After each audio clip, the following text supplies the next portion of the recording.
If you need one tool that can handle the real messes, this RIDGID 12-gallon wet-dry vac is a solid pick. And it's also a detachable leaf blower, so you're saving space and you're not dragging out two separate machines.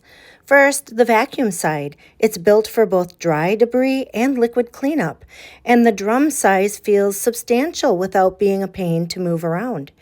I also like the side carry handles when you're loading it or you're shifting it to a different area. Now for the wet messes, this part is genuinely convenient. It has a built-in drain. We have a pond and a hot tub, so this comes in handy emptying our hot tub out.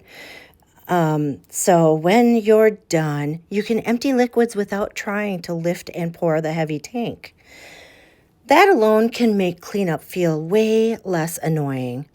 And when you want airflow instead of suction, the power head detaches and becomes a leaf blower. RIDGID lists it up to 170 miles per hour, so it's great for quick garbage blowouts, clearing the driveway, or moving debris off a patio before you vacuum. A couple more practical details. The caster feet help it roll smoothly, and there's an onboard storage so your accessories aren't constantly disappearing. Plus, the quick lock filter design makes filter changes simple. No extra tools, no fuss. If you like gear that's straightforward, powerful, and versatile, this one checks a lot of boxes. Consistency is my standard. As an Amazon influencer, I share products I genuinely use and recommend. I may earn a small commission. It never costs you more. Thank you so much for supporting my work.